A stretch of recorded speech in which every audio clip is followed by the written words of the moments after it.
Vidyapati was a poet who lived in the 14th century in eastern India. Bhagwan Shiv disguised himself and came as a servant by the name Ugna. It was his own wish to do so. What a mind-boggling story! The master of the universe became the servant of his devotee. Divine thinking is so enthralling that it enchants even the all-powerful God who becomes enslaved by his devotees' love. This is what happened with Vidyapati. He was a poet saint who lived in the 14th century in eastern India. And his works resulted in the creation of many East Indian languages such as Maithili, Bhojpuri, Odia and Bengali. He is known as Maithili Kavi Kokil or the cuckoo poet saint of Mithila. Vidyapati was a devotee of Lord Shiva. Bhagwan Shiv was so impressed by his devotion that he disguised himself and came as a servant by the name Ugna. Not knowing his Ishtdev's identity, Vidyapati engaged Ugna in his personal service, and Ugna accompanied Vidyapati on many travels around the country.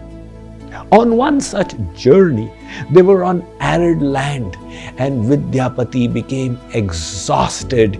He had not drunk water for a long time.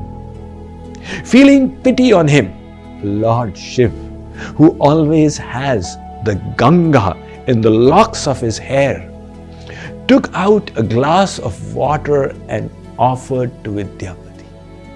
On drinking it, he felt this water was different. It was the sacred Ganga Jal, and he inquired from Ugna where he had got it from. Now, being forced to reveal his identity, Ugna showed his form as Gangeshwar. Vidyapati was filled with regret. I engaged my worshipable Lord in my personal service. But Lord Shiva assured him it was his own wish to do so. And he said, I will stay with you on the condition you will not reveal my identity to anyone. Vidyapati agreed, but then knowingly how to engage Bhagavan in his service. So Vidyapati would go to great pains to ensure Ugna's personal comfort. And that disturbed Vidyapati's wife, who started getting irritated with the servant Ugna. And one day, for no reason, she started scolding him and took a stick and beat him. Vidyapati was shocked and blurted out, "What are you doing? He is Bhagwan Shiva." He now realized his mistake. He had broken the promise of not revealing the identity of his Ishdev, and Lord Shiva or Ugna disappeared from there. The disturbed poet saint then searched for his Ugna in villages and cities, in caves and temples and forests. Bhagwan Shiva, in the form of Ugna, finally gave him darshan again in a place which is today known as Ugnasthan, and instructed him to carry on with his life mission of revealing the glories of Bhakti. What a mind-boggling story! The master of the universe became the servant of his devotee. The scriptures repeatedly sing the glories of Nishkam Bhakti, selfless devotion.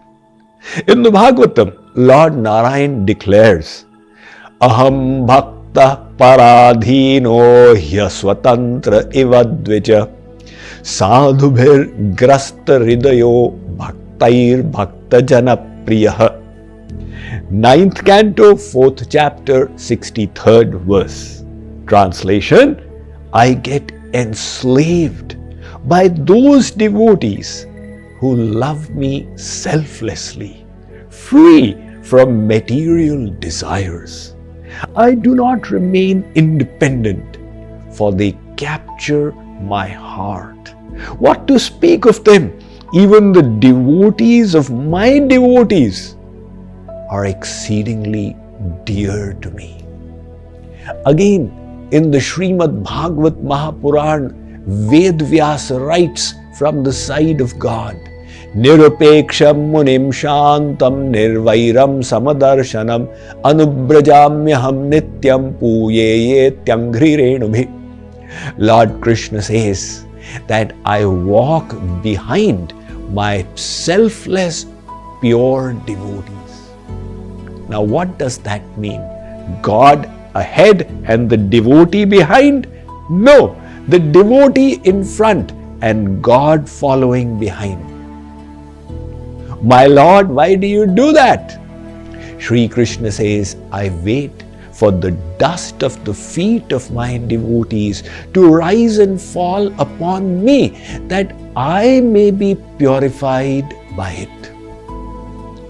So surprising. God, Bhagavan, is Pavanam Pavananam. He purifies the pure, and yet His sentiments towards those who are adept at divine thinking, devotional, selfless love, is that I can be purified by the dust of their feet. What then is this entity called Bhakti? Various scriptures and sages have described it in many ways. The Gopal Tapani Upanishad of the Vedas states, Bhajanam Bhakti, Bhajanam Nama Rasanam. Bhakti means to take the mind to God and relish His divine bliss. Maharshi Kapil, an avatar of God, explains in the Srimad Bhagavat Mahapuran that just as the holy Ganges begins from Gomukh ahead of Gangotri, a small hole the size of a cow's hoof, from the face of the Himalayas, and then continues its journey until it meets the Bay of Bengal at Ganga Sagar. Likewise, if all our thoughts could become godly and flow in the direction of God, that would be Bhakti. Jagat Guru Shankaracharya gave this analogy. He said, take a potato, stick needles into it. Those needles will remain lodged because they are hard while the potato is soft. Likewise, if all our thoughts can stick in God, which means become imbued in God consciousness, that will be Bhakti. Vedvyas says, look, I have written the Vedant, listen from me.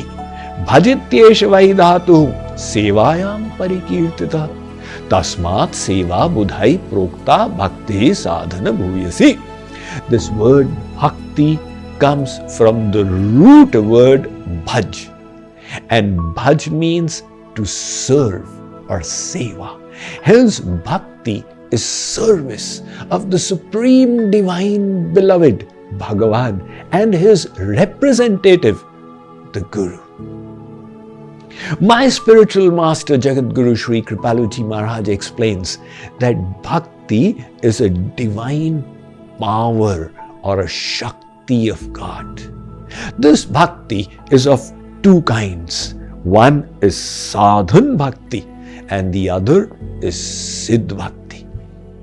Sadhan Bhakti is preparatory devotion that you and I engage in to take the mind to God and purify our heart. This is the practice stage which helps prepare the vessel of the heart.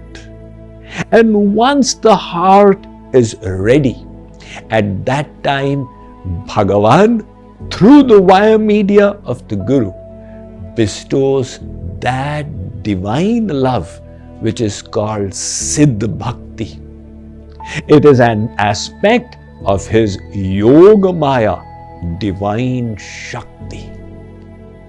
And the moment that divine Bhakti is received, what happens? Vidyate Ridya Granthis Chidyante Sarva Sanshaya Kshiyante Chasya Karmani Tasmin Drishte Paravare. The Shvetashvatar Upanishad of the Yajurved states that the bonds of Maya are cut asunder. The accumulated sanchit karmas of endless lifetimes are burnt to ashes. The ignorance within is dispelled, and from that moment onwards, the soul is united with God. The sage Narad, who wrote the Bhakti Darshan, and you can hear about that in my lectures on the Narad Bhakti Darshan. He writes, Tat prapya tadevavalokayati, tadeva shrinoti, tadeva chintayati, tadeva bhashyati. The devotee who has received divine love always speaks of God, hears of God, thinks of God, and meditates upon God. The consciousness becomes one with God in selfless divine